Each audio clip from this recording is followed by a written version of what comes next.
Oo, lahat naman ng tao apektado. Oo naman, kasi matumal pag mataas.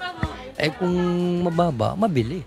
Kumbaga, apektado ko, bakit hindi apektado din? Kaya lang, kung wala ka naman magagawa, kung hindi ka bibili, wala ka naman panghanap buhay.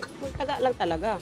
Oh, siyempre po. Kasi grabe ang taas ng ano ngayon, mga bilhin. Ako ngayon, pinamili ko ngayon. Ayan, kulang. Sabi ko kay tatay, maglakad na ako eh. Hindi ko na ano kasi madalas ngayon lugi. Marami rin binabayaran araw-araw mga tao, lalo na krudo. Kaya kung kikita man, napakaliit lang. Pinakamababa na rin dito, may 2,000 na rin. Pero kasama na yung pagkain namin, okay na yun. Kasi sa amin kasi matulad na naghanap buhay, makaraos ka lang sa isang araw, masahura mo na yung kasama, wala ka na.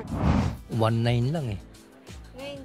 Ay, 3.3. Dati 45, 35, ngayon 70, 75, 77. Ay, dati ano lang to, 40 plus lang, 42, mga ganon. Ito sa kitatay, 72. Yung white check, 92. Wala. Parang wala lang. Ano lang, sasabay ka lang sa agos. Kasi hanggat may kita naman, pwede mong patungan ng konti lang. Para mabili ng tao. Marami kang halo, may mantika, mayroong mga iba-ibang kwan, makaraos sa araw-araw. Kailangan madiskarte ka, marunong ka. Katulad to, niluto mo ito. Siyempre yung lusaw, siya mong ilalagay na.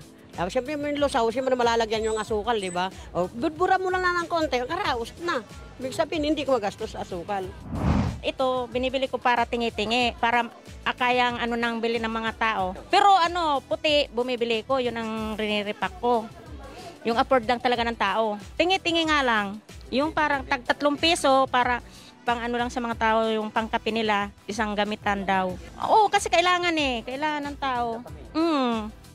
Mula dito sa Quezon City, ako si Jules Principio, ang inyong Abante Tele Tabloid Reporter.